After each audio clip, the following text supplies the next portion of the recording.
Japan, যাকে বলা হয় land of the rising sun অর্থাৎ সূর্যোদয়ের দেশ। পূর্ব এশিয়ার এই দ্বীপরাষ্ট্রটি প্রায় ৬,৮০০ এরও বেশি দ্বীপ নিয়ে গঠিত। হাজার বছরের ইতিহাস, সামুরাইদের বীরত্ব, শিন্তো ও বৌদ্ধ সংস্কৃতি, চেরি ব্লসমের সৌন্দর্য, অত্যাধুনিক প্রযুক্তি এবং অবিশ্বাস্য শৃঙ্খলার জন্য জাপান আজ বিশ্বের অন্যতম আকর্ষণীয় পর্যটন গন্তব্য।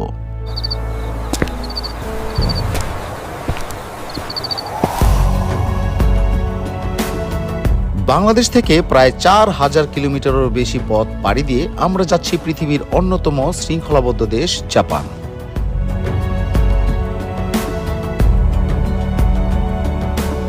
কেমন ছিল আমাদের ভিসা প্রসেস, কত টাকা খরচ হলো, কোন এয়ারলাইন্সে গেলাম, ইমিগ্রেশনে কি প্রশ্ন করলো, আর জাপানে আমাদের এয়ারবিএনবি দেখতেই বা কেমন ছিল, আর টোকিও পৌঁছে প্রথম দিনের অভিজ্ঞতাই বা কেমন ছিল, সবকিছু স্টেপ বাই স্টেপ দেখাবো এই সিরিজে।